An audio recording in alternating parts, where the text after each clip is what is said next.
Esta noche nos acompaña el doctor Héctor Hernández Tirado, comisionado de Honor y Justicia del Colegio Mexicano de Abogados Posgraduados, magistrado en retiro del Tribunal Superior de Justicia del Estado de México, fundador y primer director del Centro de Mediación y Conciliación del Poder Judicial del Estado de México, consejero de la Judicatura en la misma entidad en el periodo 2010-2015, presidente del Instituto Mexiquense de Justicia Alternativa. Entre otras distinciones, obtuvo la Medalla a la Paz y a la Concordia en el 10º Congreso Nacional de Mediación, la presea por su trayectoria de juzgador otorgado por la Asociación Mexicana de Impartidores de Justicia, autor de los libros Manual de la Sesión Inicial de Mediación, Naturaleza del Convenio de Mediación, la argumentación en los procesos de mediación, Mediación y Justicia hacia una tutela extrajudicial efectiva y la ciencia de la mediación en colaboración. Bienvenido. Desde hace más de 15 años, en nuestro país se inició el movimiento de mediación. Actualmente la mayoría de los estados de la República Mexicana cuentan con legislación en materia de mediación, conciliación y justicia restaurativa. Se han llevado a cabo más de 15 congresos nacionales de mediación, un Congreso Nacional de Justicia Restaurativa y Oralidad, diversos foros, coloquios y encuentros. Un número considerable de instituciones imparten diplomados, especialidades y maestrías en medios alternos de solución de conflictos. Se observa de esta manera que el desarrollo de la mediación ha sido exponencial y a la fecha se considera una profesión. Esto no puede ser de otra manera porque la exigencia ética, como demanda ciudadana frente a la actual crisis de valores, requiere profesionales cuya ciencia y acciones promuevan líneas de convergencia en la solución de conflictos alejados de todo tipo de violencia. Esta demanda social expresada con mayor o menor acierto en sus formas entronca con el germen de una ética por acuerdo, basada en valores universalmente reclamados como son la igualdad, la libertad, la paz, la tolerancia y la solidaridad, a los que la mediación puede dar respuesta de forma práctica, efectiva y eficaz, si y solo si es operada por verdaderos profesionales y no de manera intuitiva y meramente instrumental. Hacer y obtener justicia no es exclusivo de la voluntad y competencia de los jueces, sino de todos los seres humanos conscientes de su responsabilidad, porque ganamos justicia más rápidamente si hacemos justicia a la parte contraria, como decía Gandhi.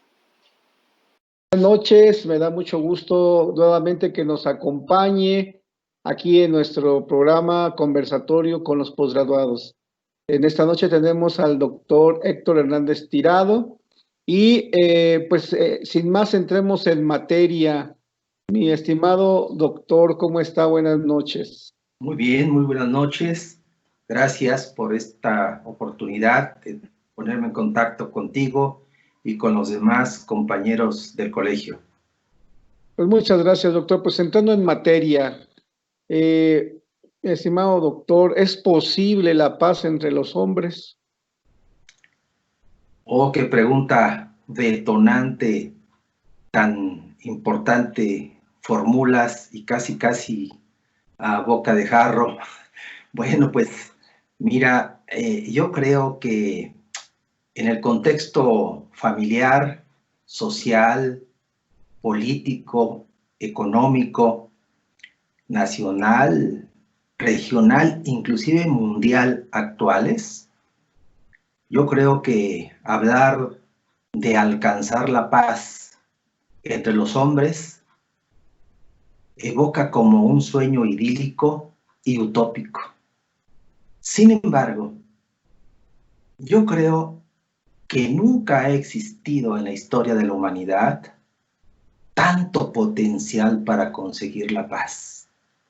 En este estado de cosas donde parece que todos transitamos en el mundo hacia un precipicio de caos, de violencia, de antivalores, hablar de paz entre los hombres es, como digo, por un lado utópico, pero por el otro paradójico, porque estoy convencido que en este siglo del conocimiento hay suficiente potencial para conseguir la paz, y me explico brevemente, si me lo permites.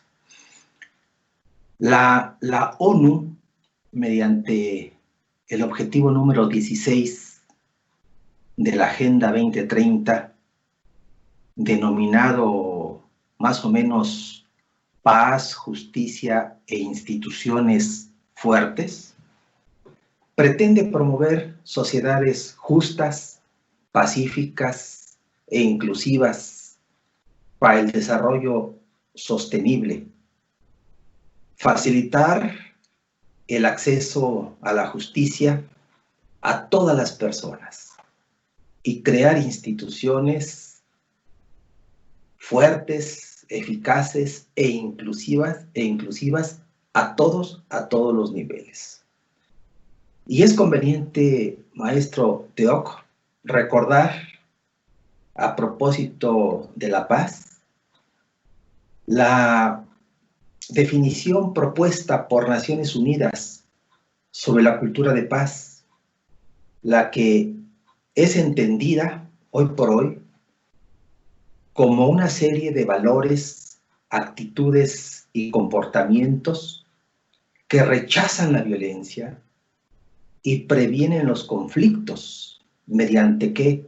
Mediante el diálogo, mediante la negociación entre personas, grupos y naciones. En términos generales, podría responder tu interesante pregunta en estos términos, maestro. Muchas gracias, doctor.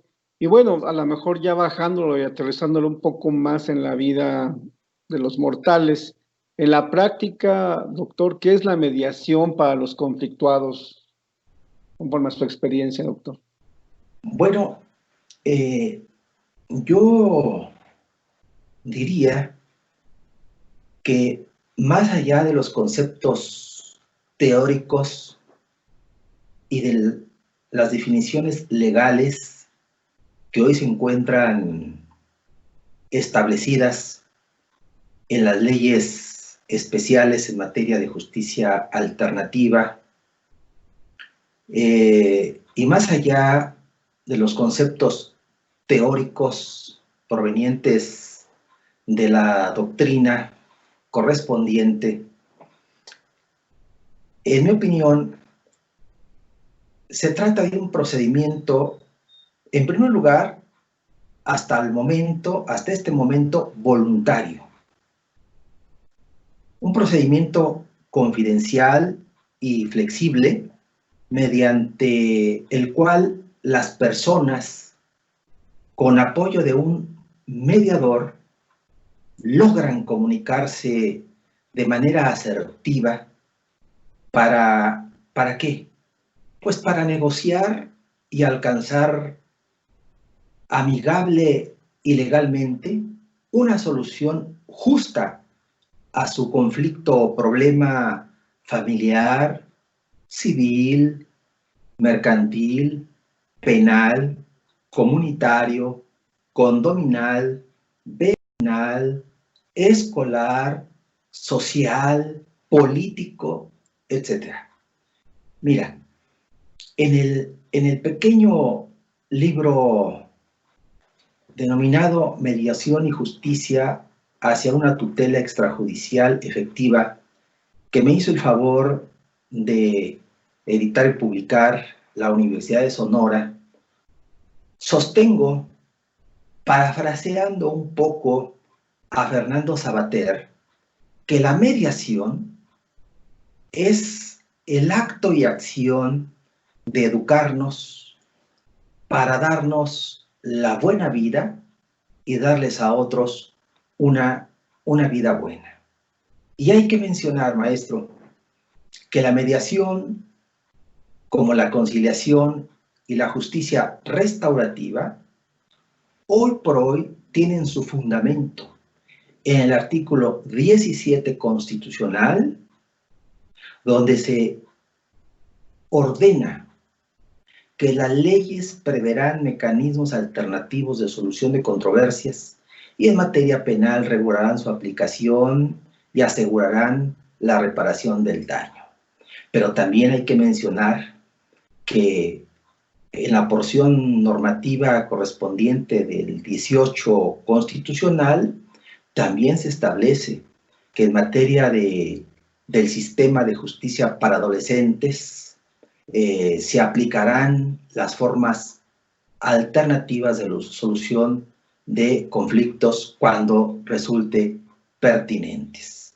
Independientemente de estos fundamentos constitucionales de la mediación, la conciliación y la justicia alternativa, que son partes fundamentales de la denominada justicia alternativa, existen diversos criterios emitidos por tribunales federales donde a la mediación y a la conciliación se les reconoce el mismo rango del acceso del acceso a la justicia que se le reconoce a los métodos tradicionales, como son el juicio e inclusive el arbitraje.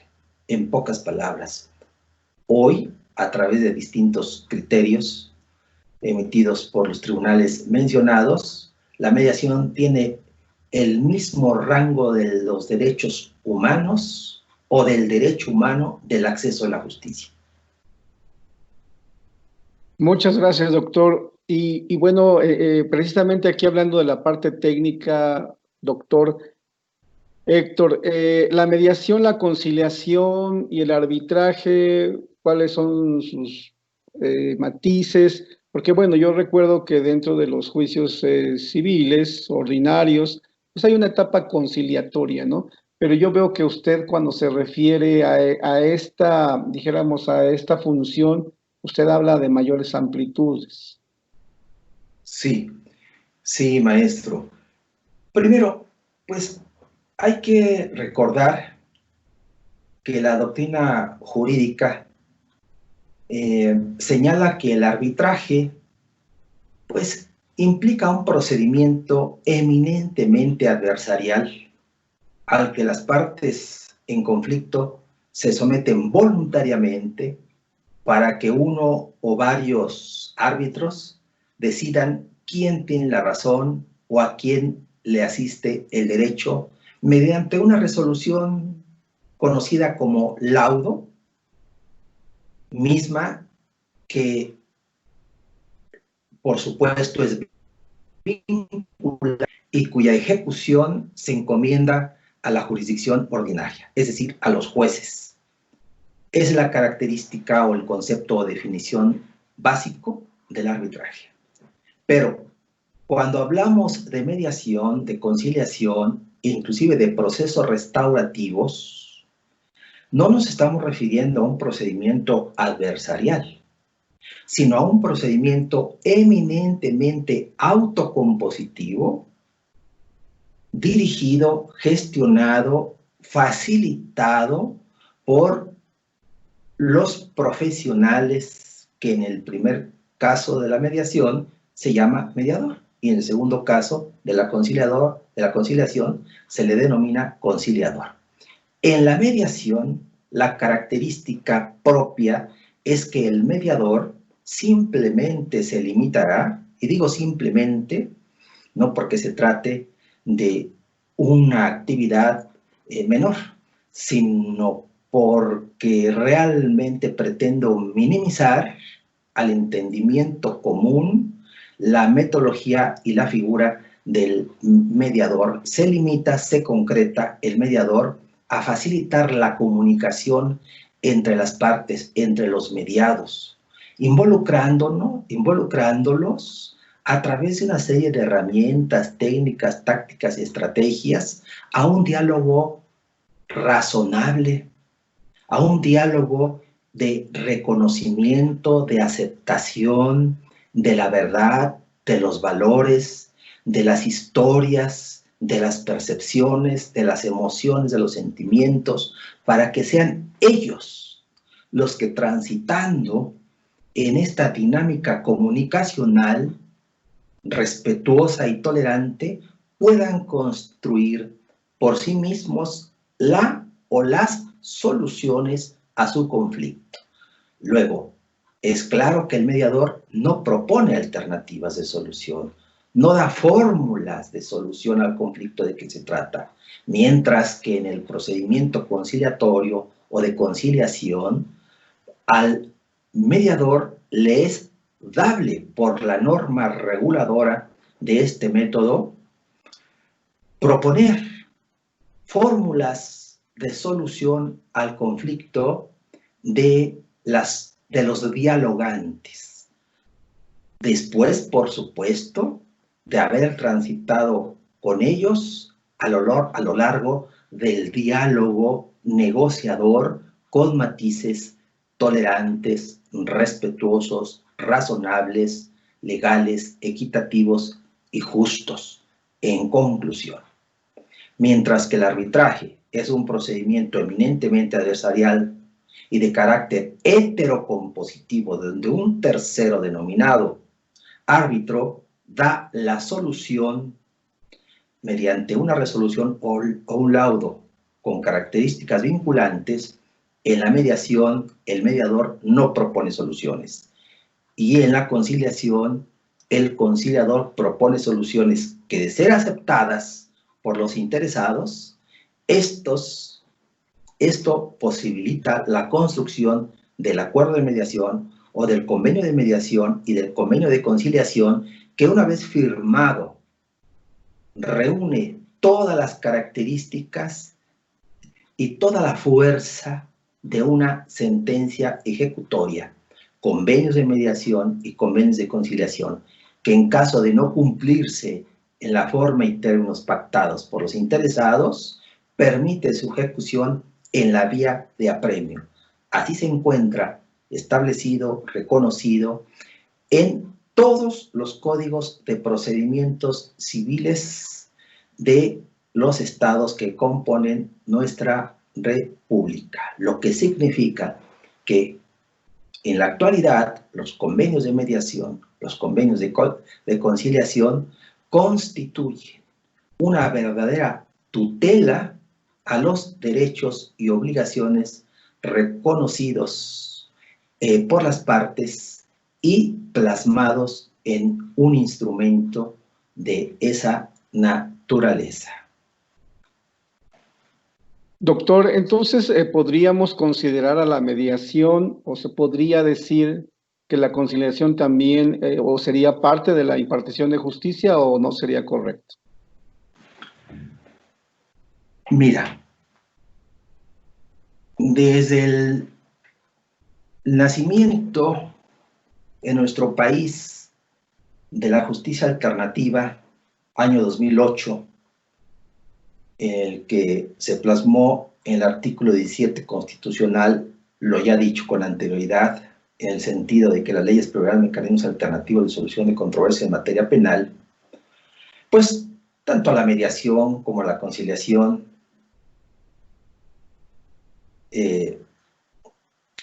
se les otorgó el carácter de justicia alternativa. Y yo no creo que tenga el carácter histórico, constitucional y tradicional de impartición de justicia.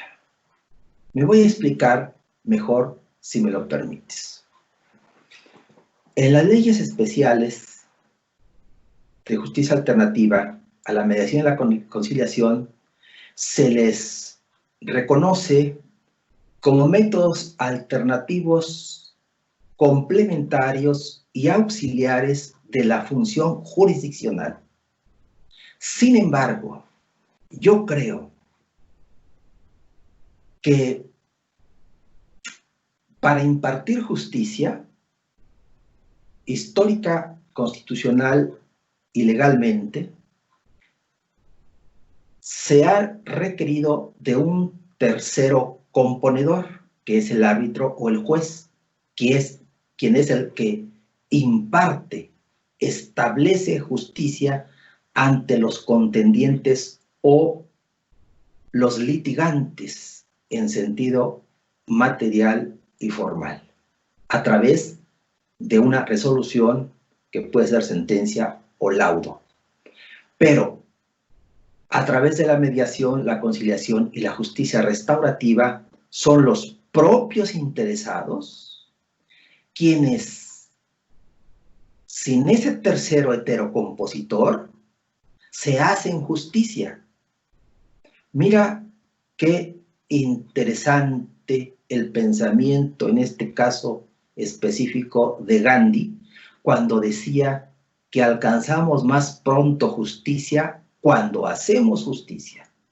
Nosotros, como padres de familia, como esposos, como vecinos o contratantes, podemos hacerle justicia a nuestra parte complementaria o a nuestra contraparte, cuando reconocemos que existe una obligación o un deber legal, ético, moral, espiritual, emocional, y lo cumplimos.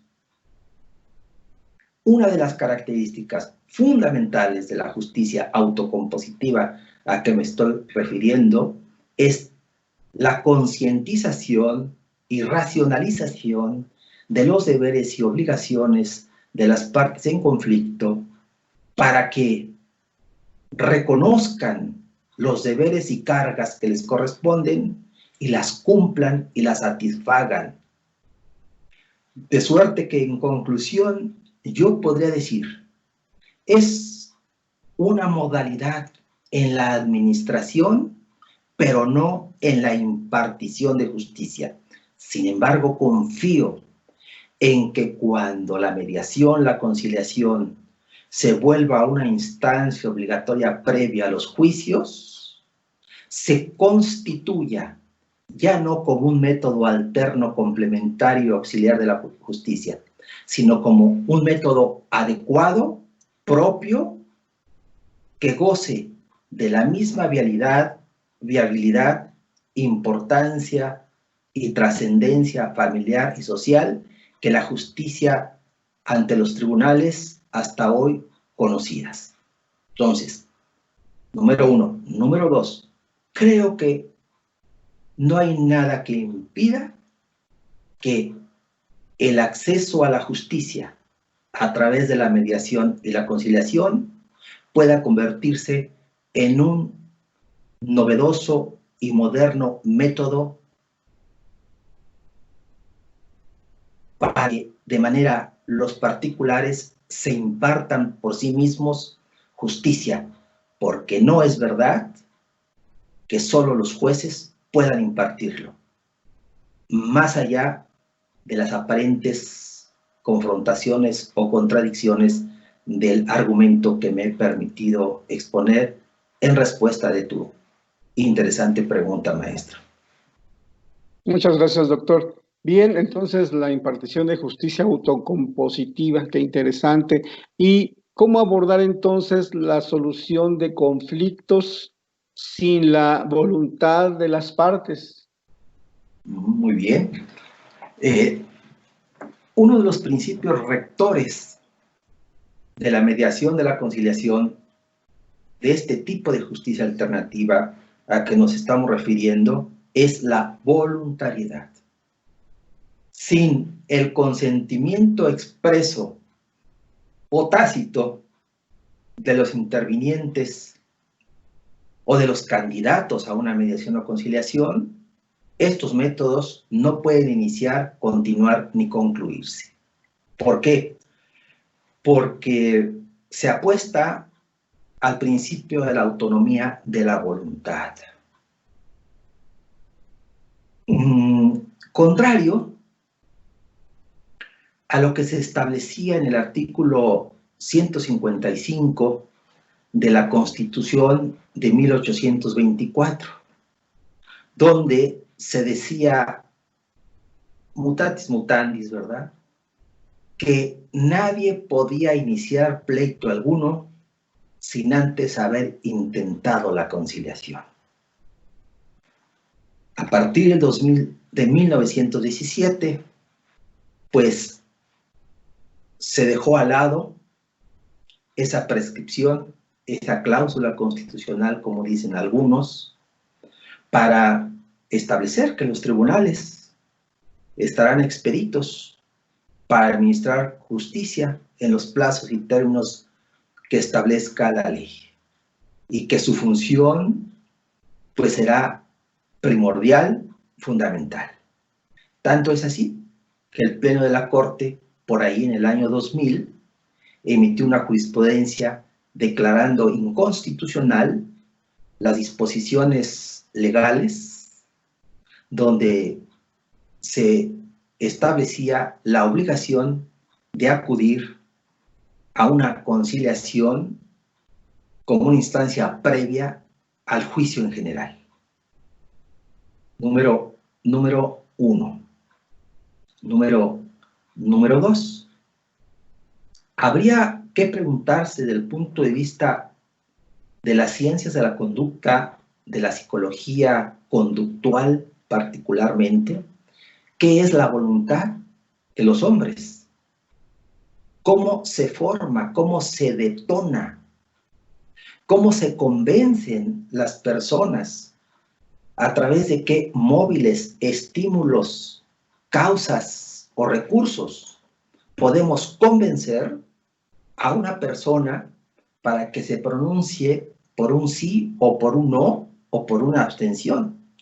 Es en este punto de la autonomía de la voluntad y del principio de la voluntariedad regente de la mediación y la conciliación donde necesitamos el aporte científico, el aporte de conocimientos y los saberes de otros especialistas en las ciencias humanas, como son principalmente los psicólogos y los filósofos, para que nos digan cuáles son los estímulos, cuáles son los móviles, cuáles son las razones y las causas que mueven a un individuo para detonar en sentido positivo o negativo su voluntad respecto de algo o respecto de alguien.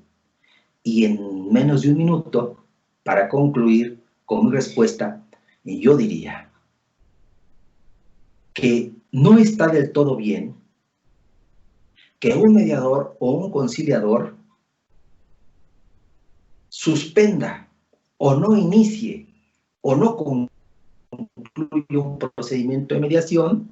Los mediados o uno de ellos dice: señor mediador, usted me dijo al iniciar este procedimiento que esto era voluntario, ¿verdad? Bueno, pues yo ya consulté con mi abogado, ya consulté con mi almohada y ya no quiero continuar con la mediación, ni quiero concluir, ni quiero firmar el convenio. Y no es válido que el mediador, como autómata, como un simple instrumentista, diga: ah, bueno, hasta aquí le dejamos, muchas gracias, dejan las puertas abiertas por si quieren regresar otra ocasión. No, nosotros nos hemos preguntado si esta conducta es la éticamente correcta por parte del mediador, o es la moralmente correcta, o es la profesionalmente correcta, en tanto y cuanto que, por lo menos, las leyes especiales, particularmente la Ley de Mediación, Conciliación y Promoción de la Paz Social para el Estado de México, hablan del consentimiento informado, algo así como en medicina, ¿no? Que no significa otra cosa más que informarle al particular, al mediado, a los mediados, la importancia, trascendencia, alcance y fines de la mediación, haciendo accesible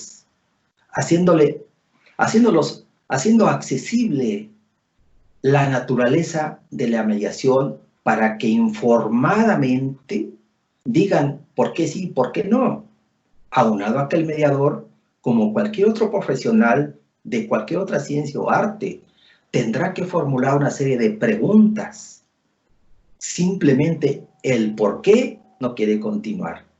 ¿Cuáles son las razones, causas que le han hecho variar o modificar la determinación inicial? O simplemente, ¿cuál es la percepción que usted tiene de este procedimiento y de mi trabajo como mediador o como conciliador? Yo recuerdo, y lo pongo como ejemplo a la consideración de lo que nos escuchan, que cuando éramos jóvenes, muy jóvenes, en mi caso particular, cuando estaba en secundaria y por primera vez, venciendo mis temores, mi timidez, me acerqué a la niña que me gustaba, le pregunté, después del protocolo intuitivo para llegar a mi pregunta, le dije, ¿quieres ser mi novia? Y me dijo, déjame pensarlo. Yo no fui tan respetuoso de ese principio de la autonomía de la voluntad y me quedé callado o le dije, está bien cuando me contestas, no, no. E intuitivamente, ¿verdad? Movido por muchos factores que mueven a los adolescentes y a los hombres en general, le dije, ¿qué tienes que pensar? ¿Sobre qué vas a pensar? Yo pensé que te caía bien, tú me gustas mucho y siento en mi corazón que te quiero. Yo creo que no hay nada que pensar porque ya estamos terminando la secundaria y ya dentro de 8 días es el último día que nos vamos a ver aquí en el salón de clases y en el receso. No deberías pensarlo porque pues yo te he visto que no te soy extraño ni te desagrado del todo según yo pienso. No, es que no se trata de eso, Héctor. Entonces, ¿qué es lo que tienes? Y seguí argumentando para tratar de obtener de ella una respuesta positiva, la cual casi al final, muy al final del día, fue positiva para mi suerte. Entonces yo creo que el mediador conciliador, un tercero facilitador de la negociación, debería más o menos actuar con ese compromiso, debería actuar con esa vocación y ese profesionalismo como para llevar al conocimiento de los interesados la pertinencia, la viabilidad de la mediación para que por sí mismos resuelvan su conflicto de manera convencida y voluntaria, porque yo reiteraría que al final de cuentas la mediación, la conciliación y los procesos restaurativos no son otra cosa. Desde el punto de vista ético, moral, legal y del valor de justicia y de la justicia como valor, quiero decir, más que el acto y acción de educarnos para darnos la buena vida y darles a otros una vida buena, maestro. Salvo tu mejor opinión. Muchas gracias, doctor. Bueno, usted mencionaba acerca del artículo 17 constitucional y bueno, en base a él o con base en este puede existir convenios de mediación que pudieran ser declarados nulos de pleno derecho, doctor. Bueno, puras preguntas importantes y provocadoras. Mira, primero, hay que recordar que nuestra legislación nacional, tanto civil a nivel federal como los ordenamientos civiles a nivel local, no reconocen la nulidad de pleno derecho. Pues la nulidad de pleno derecho deben ser declaradas siempre por la autoridad jurisdiccional en todos los casos y previo el procedimiento formal correspondiente y por las causas y razones que la ley establece. Y ahí se habla desde la doctrina y en nuestros códigos sustantivos civiles de las clases de nulidad absoluta y relativa, ¿no? Tanto por simulación de actos jurídicos y etcétera. Entonces, primero, Nuestra legislación no reconoce la nulidad de pleno derecho. Pues reitero, estas deben ser declaradas en todos los casos y previo el procedimiento formal correspondiente por la autoridad jurisdiccional competente. Número 1. Número 2. En el Estado de México, el reglamento de la Ley de Mediación, Conciliación y Promoción de la Paz Social para el Estado de México establece cuáles son los requisitos de forma y fondo de los convenios de mediación, por un lado. Y por el otro, la Ley Nacional de Mecanismos Alternativos de Solución de Controversias en materia penal también establece cuáles son los requisitos de fondo y forma de los acuerdos reparatorios.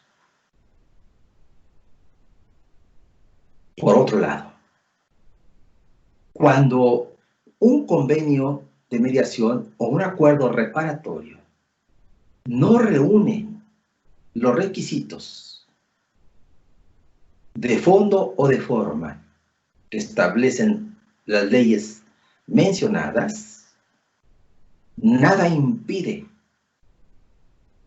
que el afectado pueda acudir a un juicio de nulidad del convenio de mediación por las causas y las razones que prevé la norma misma. Ejemplo,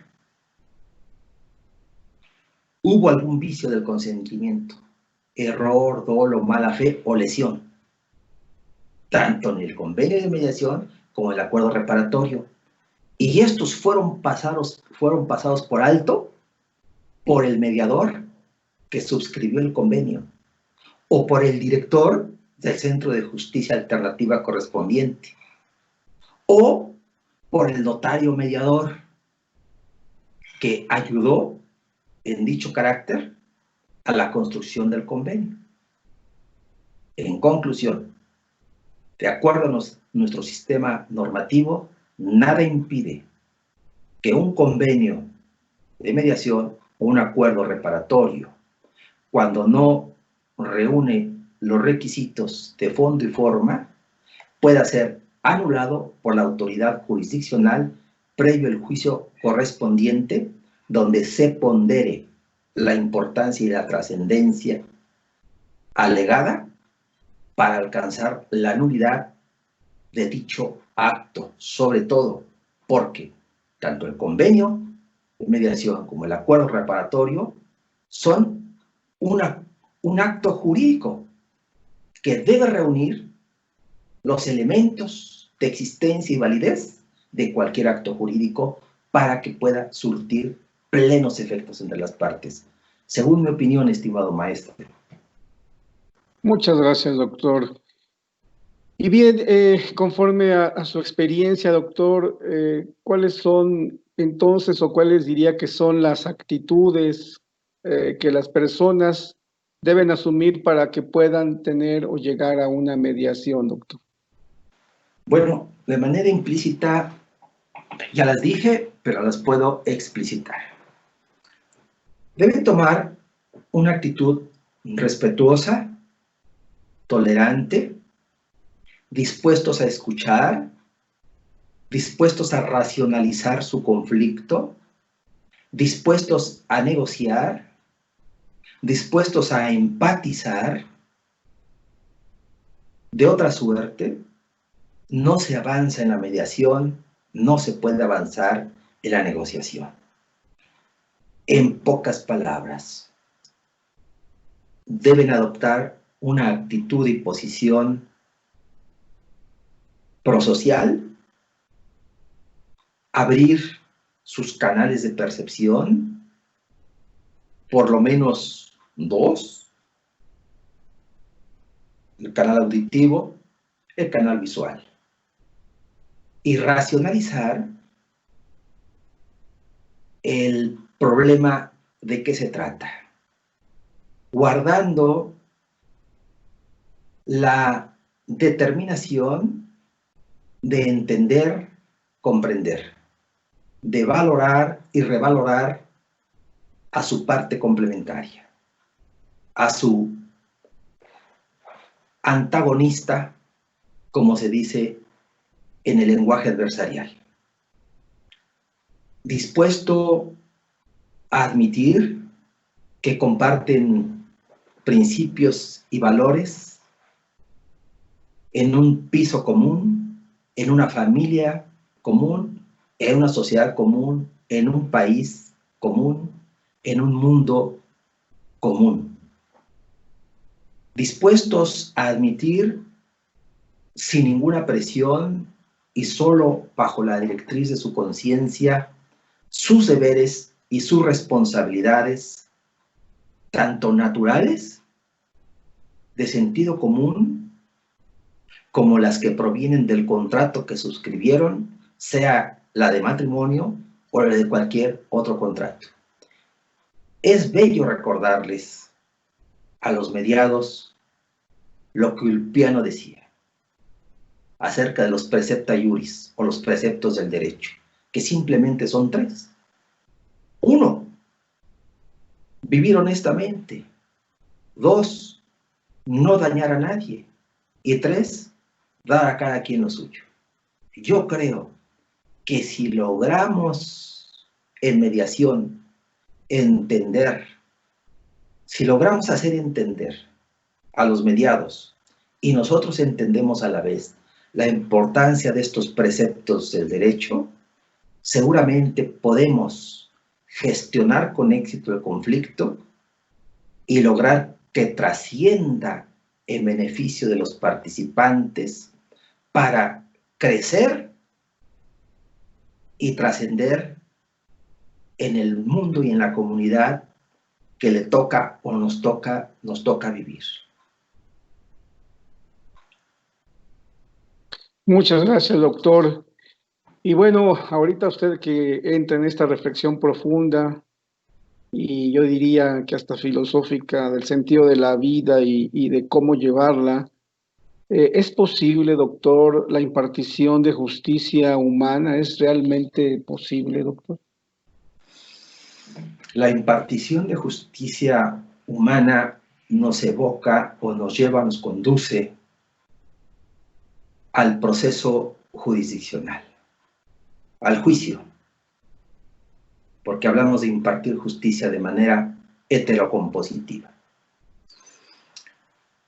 Y ya sabemos, tanto por nuestra experiencia como postulantes, como por juzgadores, que en todo juicio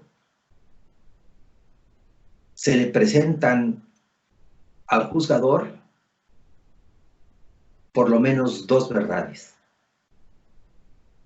La verdad expuesta por el actor o demandante o denunciante y la verdad expuesta por el demandado o imputado o acusado a través de sus respectivos escritos de postulancia de la causa correspondiente. Y luego, en mejor de sus esfuerzos durante el juicio, los antagonistas o litigantes tratan de demostrar sus verdades. Y en ocasiones, a través de pruebas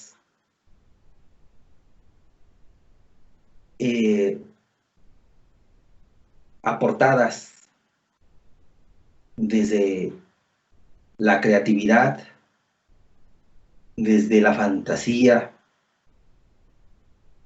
y que no tiene nada que ver con la ética y con la verdad real, logran convencer al juzgador. Y como consecuencia, cotejando la verdad propuesta y acreditada en autos con la norma reguladora de la conducta, donde se prevé el derecho, pues acoge la acción o la excepción que resultó vencedora a través de las pruebas, en ocasiones a espalda de la verdad. Por tanto, es que aquí la pregunta sería: actor, esta es la verdad que tú manejas. Demandado, esta es la verdad que tú manejas. Pero ¿cuál es la verdad?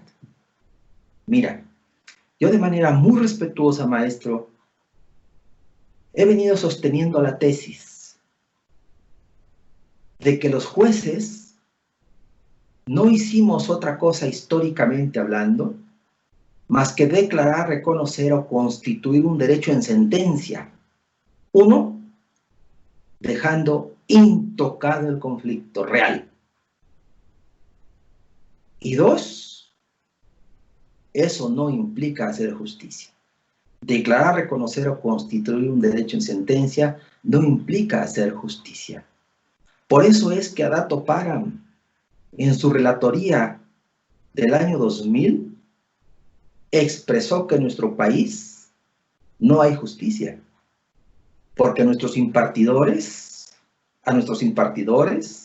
no se les es dable hacer justicia a través de las verdades a medias o en medio de la detonación de bombas de humo, que es propiamente un juicio adversarial, ¿no?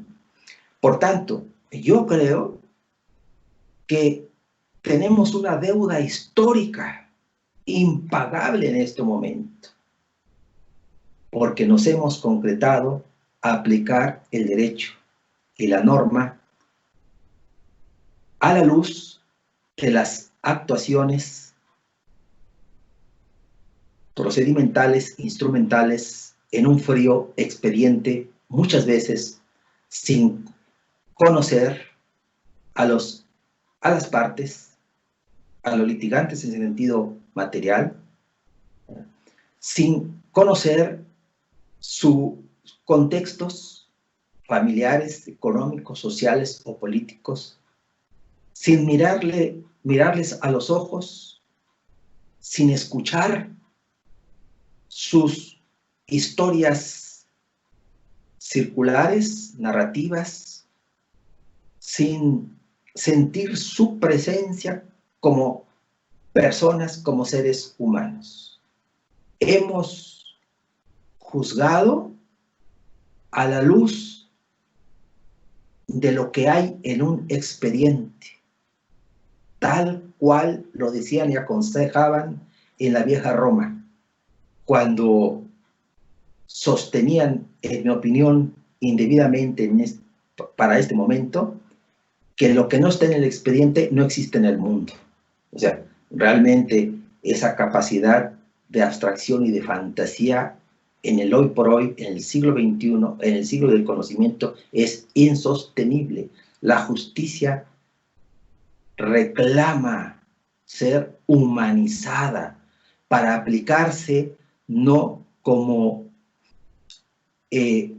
un elemento proveniente del sistema normativo, sino para ser observada, practicada y aplicada como un valor, ¿cierto?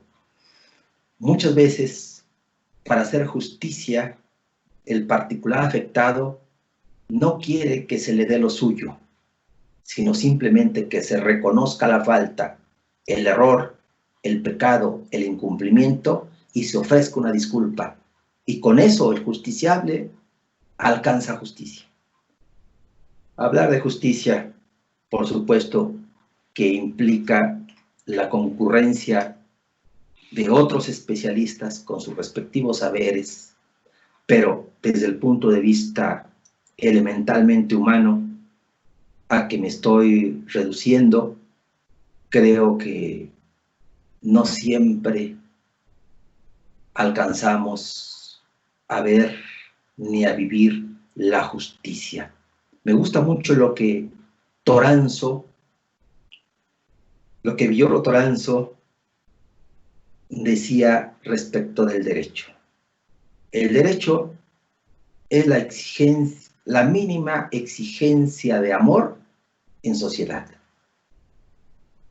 Y este contraste con la definición de Ulpiano de justicia me parecería acogible si es que hacemos las cosas en la familia y en la sociedad, si es que cumplimos nuestros deberes y nuestras obligaciones en la familia y en la sociedad por convicción, pero sobre todo por amor, por respeto. Pero como creo que vivimos en una época de antivalores. Hoy lo malo es bueno, lo bueno es malo, lo bello es feo, lo feo es bello. Simplemente estamos confundidos. Es necesario que grupos como el colegio que presides fomentemos los principios y los valores en que se sustenta nuestro sistema jurídico a la luz de la dignidad de los seres humanos y de los derechos que les son inherentes, hoy por hoy ya reconocidos en nuestra Constitución y sobre los que se trabajan en las grandes cúspides de nuestro sistema jurisdiccional. Pues muchas gracias, doctor, por tu reflexión, que has tocado temas muy relevantes y esenciales. También tú referías, doctor, acerca de los mecanismos alternativos de solución, ampliaste no solamente el concepto que yo te decía inicialmente. Estos mecanismos alternativos de solución son únicamente para la materia penal, doctor. No, como lo expresamos, y muchas gracias por tu pregunta, porque me da la oportunidad de reiterar que los mecanismos alternativos de solución de controversias aludidos por el 17 constitucional son perfectamente practicables, operables en todas las materias donde se encuentra presente un derecho renunciable, o como dicen los sudamericanos, un derecho disponible. Ya nuestro Código Civil Federal y los códigos civiles de las entidades federativas establecen en qué supuestos se admite la transacción y en qué supuestos no se admite la transacción. Entonces yo diría, en todos los conflictos o problemas familiares, civiles, mercantiles, penales, condominales, vecinales, escolares, sociales, políticos, ambientales, etcétera, donde se encuentra en juego un derecho disponible, un derecho renunciable y como consecuencia sea admisible la transacción, ahí se puede mediar, ahí se puede conciliar. Pues recordemos que palabras más, palabras menos, dicen nuestros códigos adjetivos, nuestros códigos sustantivos civiles, la transacción es un contrato en el que las partes, otorgándose recíprocas concesiones, resuelven una controversia presente o previene una futura. Esa es perfectamente, en conclusión, practicable y operable la mediación y la conciliación en los supuestos, en los conflictos, en los problemas donde esté presente o se trate de un derecho renunciable. Muchas gracias, doctor. Y bueno, entonces la sociedad desconocemos, no hemos sido enseñados o nos hemos olvidado de la autocomposición para solucionar las diferencias, doctor. Yo creo que sí nos hemos olvidado de las bondades, de las virtudes y de la paz que prohija la autocomposición, el diálogo, la negociación.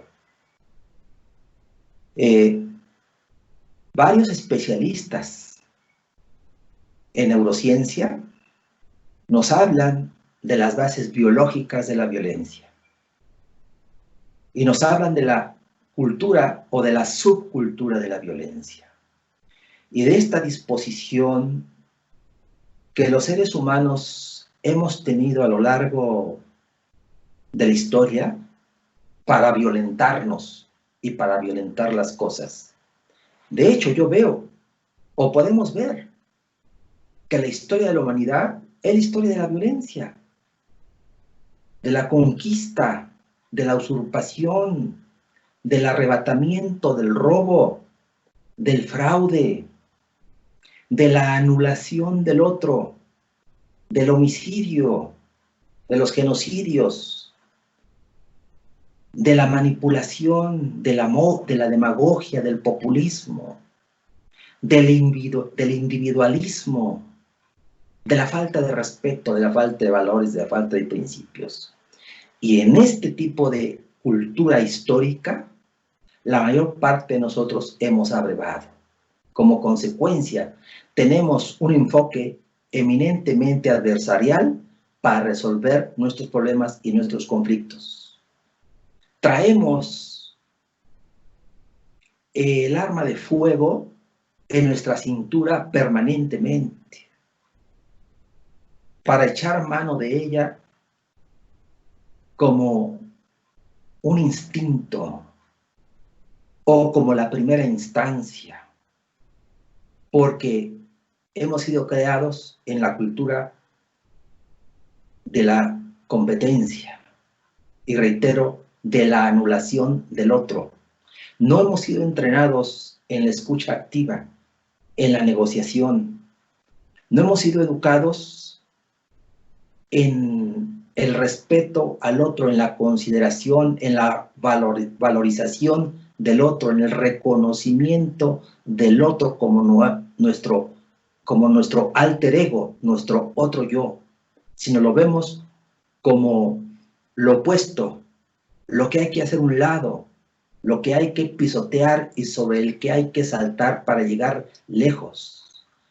Somos demasiado protagonistas, demasiado individualistas y poco personas, poco seres humanos en nuestras dimensiones biopsíquico, social y espiritual.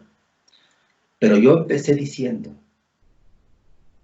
que hay que reconocer que en este siglo existe el suficiente potencial para superar esta cultura de la violencia, esta cultura del antagonismo, esta cultura adversarial en la que nos movemos y hemos sido educados para empezar a escuchar al otro, para darle oído a lo más profundo de nuestros sentimientos nobles, para darnos cuenta que gracias a que tú existes es por lo que yo existo, a recordar el pacto social que hemos celebrado y por qué razones y motivos lo suscribimos, y mirarnos como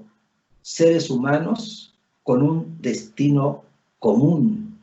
Me gusta mucho lo que decía McLuhan cuando sostenía que no vivimos en una época de cambios, sino en un cambio de época. En un cambio de época donde los seres humanos estamos convocados a nuevos modos de vida, a nuevos modos de pensar. Estamos convocados a alcanzar ese objetivo 16 propuesto por la ONU en la Agenda 2020, sentándonos a dialogar, a pacificar nuestras relaciones, a fortalecer nuestras instituciones en base a la justicia y a la verdad. Debemos dejar, en mi opinión, atrás, muy atrás, los preceptos de la escuela clásica francesa del derecho, donde se pregonaba que no hay mejor ley que la ley misma, ni mayor justicia que la que proviene de la ley, porque eso hizo y nos ha hecho mucho, mucho daño. Sentémonos a dialogar, sentémonos a escucharnos, sentémonos a valorarnos, a reconocernos y a admitirnos como el alter ego que vamos buscando desde nuestro nacimiento hasta nuestra muerte, y quizás logremos pacificar nuestras relaciones. Gracias, doctor. Y bueno, en esta parte de las características que ha venido refiriéndonos, doctor, acerca de la capacidad que las personas tenemos en una responsabilidad personal, en nuestra comunicación y el respeto hacia el otro, ¿usted considera que puede inducirse en una mediación estas características o más bien ya son de las personas? No. Mira, tanto la mediación como la conciliación tienen una metodología humanista. Tienen una metodología basada en dosis pedagógicas y hasta terapéuticas. ¿Qué quiero decir con esto?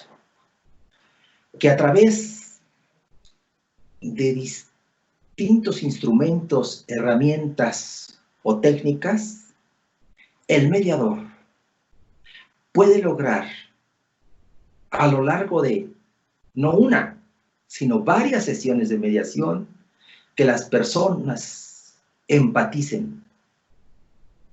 Y esto es un logro reeducativo.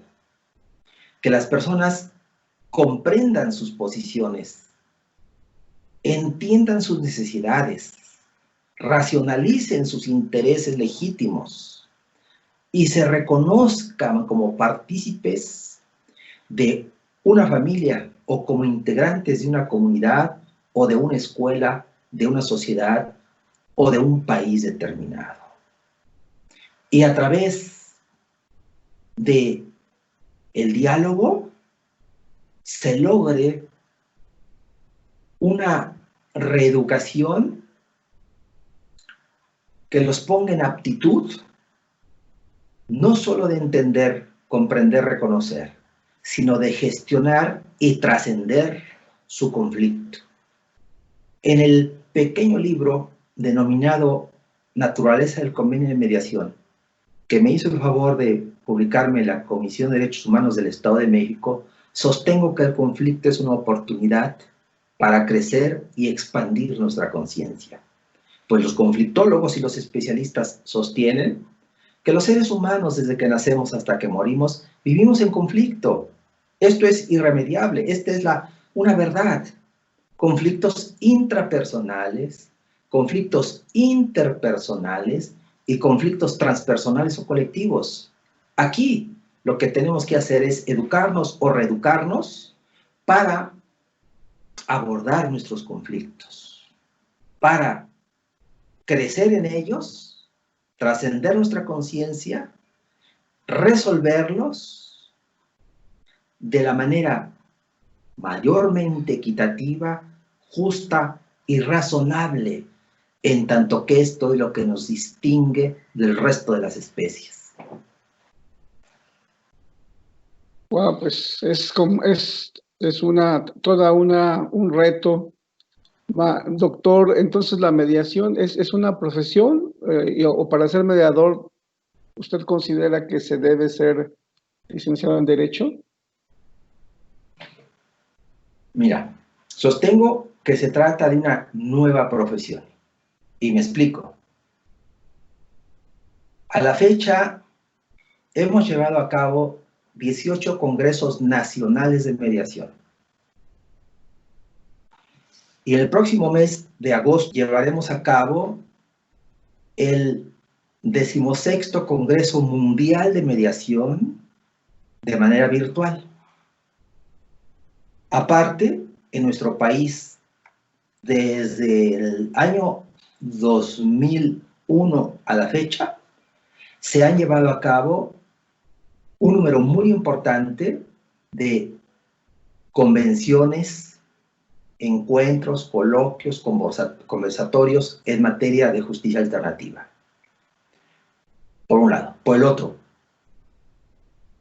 en diversas universidades privadas se han impartido y se están impartiendo maestrías en métodos alternos de solución de conflictos. Una universidad privada de Yucatán concluyó la licenciatura en mecanismos alternativos de solución de conflictos. La Facultad de Derecho, y gracias a la iniciativa de la doctora Inocenta Peña de Delgado, en su carácter de directora, hace algunos años, implementó la licenciatura, Facultad de Derecho de la Universidad Autónoma del Estado de México, la licenciatura en mecanismos alternativos de solución de conflictos.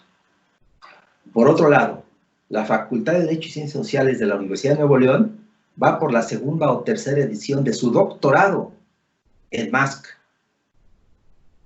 La Universidad de Sonora, a través del Instituto de Mediación de México, va por la segunda versión, la segunda edición del doctorado. Entonces, no hay duda que estamos hablando no de una técnica, no de un instrumento, no de una vía, no de una forma, no de un mecanismo, sino de una verdadera profesión, donde los mediadores conciliadores a nivel profesional deben tener o reunir una serie de saberes que los convierte en científicos, en profesionales de esta ciencia emergente de rescate social, como tu servidor denomina, a la mediación, a la conciliación y a la justicia restaurativa, sujetos a una moral y sujetos a una ética, sin la cual la profesión no podría entenderse y mucho menos aceptarse como una ciencia emergente de rescate social. Pues nuestra sociedad en general está cansada, harta, lo digo con todo respeto, del sistema de procuración e impartición de justicia que hemos conocido hasta este momento, salvo las honrosas excepciones que caben, que se encuentran presentes en los sistemas de procuración e impartición de justicia y que empiezan a dar sus frutos y a generar satisfacción a la sociedad.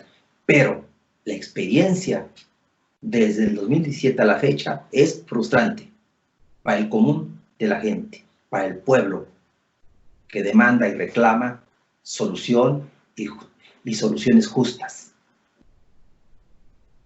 Totalmente de acuerdo, doctor, totalmente de acuerdo. Y bueno, en ese sentido, ¿usted considera, doctor, que la población en México sí tenemos en general la educación, la cultura de cualidades que nos permitan negociar? Mira, yo creo que por razones biológicas, naturales, los seres humanos tenemos por lo menos esa dualidad. Los antiguos romanos se armaban para la paz, ¿no es cierto? Nosotros seguimos el mismo derrotero, seguimos la misma directriz, el mismo consejo. Cuando queremos paz, nos armamos para la paz. Nuestra dualidad es esa. Estamos listos para la guerra, pero también listos para la paz. Bueno, si encontramos respuesta a nuestro desafío y a nuestro reto belicoso, nos trenzamos en la bronca. Nos lastimamos, nos herimos, nos lesionamos y nos matamos. Pero si nuestro desafío y nuestro reto belicoso no encuentra eco, le bajamos una rayita. Pero si, contrario a encontrar un eco igualmente belicoso, encontramos a un ser inteligente, paciente, tolerante, empático, le bajamos otra rayita por razones naturales. Nuestra educación, históricamente, ha sido la educación de la contienda, de la competencia, del si te pegan, hijo, pega, pero tú no pegues. Si te pegan, pega, defiéndete, porque tú no eres ningún tonto. Es nuestra cultura, ¿no? Por eso es que en este movimiento de mediación en nuestro país hemos hecho una apuesta a la mediación escolar. Y hoy por hoy en el Estado de México existe un número muy importante de profesores, de docentes, de maestros de educación elemental que han sido capacitados y certificados o el Centro de Mediación, Conciliación y Justicia Restaurativa del Poder Judicial del Estado de México para que operen la mediación.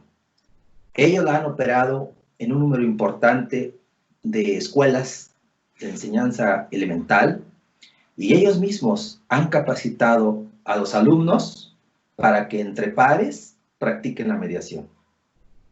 Esto no es un logro del que nos podamos sentir satisfechos, en tanto que, tanto en mediación escolar como en los demás ámbitos, estamos en la primera edad. No hay nada que festejar. Si hay algo que festejar, yo diría, es que hemos empezado a caminar. Y aspiramos a que en los próximos 50 años la justicia alternativa sea la vía primordial, principal y de privilegio para la solución de nuestros conflictos. Porque, como decía, ¿no es cierto?, los hacedores de la Declaración Universal de los Derechos del Hombre y del Ciudadano, los seres humanos aprendemos muy lentamente. Entonces requerimos de tiempo, estímulos, recursos, maestros, profesores, educadores, capacitadores, profesionalizadores, para cambiar el chip de la violencia, el chip del antagonismo, de la confrontación, el chip de hacer brillar nuestro pensamiento, nuestra voz, nuestro comportamiento por encima de los demás. Y de esa manera hacer que en nuestras discusiones, en nuestros debates, en nuestras negociaciones, en nuestros diálogos, predomine no lo que yo digo, sino lo que la razón, la verdad y la justicia establecen. Porque hasta este momento nuestra educación es esa, la que el que tiene más saliva come más pinole. Bueno, hay hasta cursos de oratoria, hay hasta cursos de retórica, y hay hasta cursos de argumentación para convencer de que una falsedad o de que una mentira es verdad y de que la verdad es una mentira. Hay técnicas y herramientas para destruir la verdad, la razón, la justicia y la equidad. Nuestra justicia, es decir, nuestra cultura, debe recomponerse. Debemos todos reeducarnos a la luz, concluyo, de los valores universalmente aceptados, de los principios que sustentan la civilización. De otra manera, estimado maestro, salvo tu mejor opinión y la opinión de los que nos hacen el favor de escucharnos, no habrá destino para el ser humano, porque así como vamos, parece que vamos al precipicio. A nivel mundial, mira tú lo que está sucediendo en todas partes. Es la antípoda de la paz, la antípoda del bienestar, la antípoda de la felicidad, la antípoda del amor. Ciertamente, doctor, pues muchas gracias por tu reflexión tan amplia. Me quedo con esta frase que me encantó, donde dices que estamos preparados para la paz, y yo apoyo esa frase, que ojalá sea profética, y que en su caso, pues también lo que tú señalabas, doctor, trabajar con los jóvenes, con los niños, donde de alguna manera, pues por ejemplo en otros países como Finlandia trabajan con la empatía, pues aquí debemos de trabajar por la paz, debemos de trabajar por la concordia, por la negociación, por la solución. Y bien, no quisiera yo terminar este conversatorio tan a gusto contigo, doctor, sin cerrar preguntándote. Tú hablabas de la necesidad o tal vez de justificar una forma obligatoria de mecanismos alternativos de solución. ¿En qué casos podría darse esto, doctor?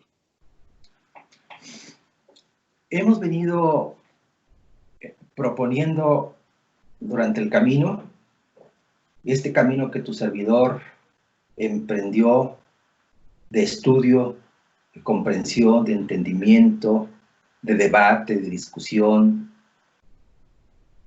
en pro y a favor de la justicia alternativa, que debe generarse pronto y con carácter urgente, atendiendo las circunstancias pandémicas en las que nos encontramos, no solo por razón del virus atroz, sino por otras muchas pandemias que venimos padeciendo, que es urgente, pues, prioritario,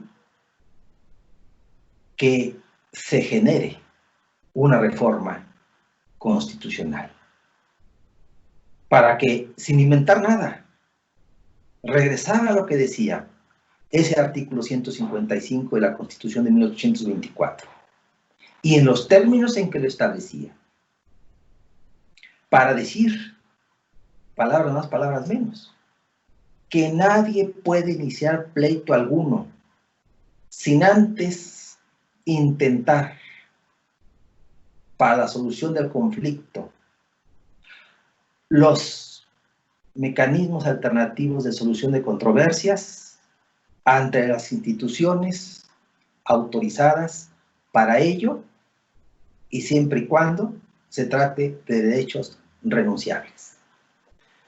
Esto significa, en pocas palabras, la propuesta de que la mediación, la conciliación, se convierta en una instancia previa obligatoria a cualquier juicio. Y de esta manera, yo creo, concretaríamos el sentir de muchas amas de casa, de muchos padres de familia, de muchos comerciantes, de muchos empresarios, de muchos industriales, para no agotarse ni desgastarse en juicios o en pleitos más o menos largos, donde no siempre consiguen que se les dé la razón y quedan lastimados, dañados, y con la percepción de que en México no hay justicia. Pero además, al mismo tiempo, con esta reforma que hemos venido proponiendo, generaríamos un sistema congruente de composición de conflictos en nuestro país desde el punto de vista constitucional. Porque si el 123 permite la conciliación obligatoria entre patrones y trabajadores como previa a acudir al juzgado laboral, ¿por qué no en las demás materias, donde los conflictos son de igual o de mayor importancia e inclusive en ocasiones de mayor profundidad y trascendencia para la familia, para la sociedad y para las demás instituciones socializadoras? Por eso es que yo creo que pronto, muy pronto debería generarse esta reforma a nivel constitucional, sobre todo porque regresando a los juzgados, una vez que estos abran, una vez que se reanuden las funciones jurisdiccionales, mira, no va a haber espacio para acomodar los expedientes, para acomodar las demandas. No va a haber una sala de audiencias o no va a haber un archivo o un estrado que contenga el desbordamiento de los postulantes y de los justiciables. Es urgente, diría yo, pero como que siento o presiento que el Congreso de la Unión de repente se distrae y no le da prioridad a lo que debe darle. Tanto es así que no ha promulgado, que no ha sacado la Ley Nacional de Procedimientos Civiles y Familiares, tampoco ha sacado la Ley Nacional de Mecanismos Alternativos de Solución de Conflictos en materia civil, y de repente es un poder invisible, de repente se convierte en un poder chiquito, de repente se convierte en un poder que dice: esta boca no es mía, arréglensela como puedan, cuando necesitamos de una estructura normativa, necesitamos de normas de leyes que nos ayuden a superar esta cultura de la violencia a través, en el caso concreto, de hacer obligatoria y previa la mediación. Pues muchas gracias, doctor. Gracias por llevarnos a este viaje, a esta reflexión, a este cúmulo de expresiones, de conocimientos, de reflexiones. Gracias por permitirme estar en primera fila y escucharte, doctor, que yo te pido que no sea la primera ni la última vez que puedas estar con nosotros para seguir ahondando en más temas tan interesantes como este. Y bueno, de alguna forma invitarlos a todos y a cada uno de los que hoy nos están viendo para que sigan con nosotros y les agradecemos mucho su presencia. Buenas noches.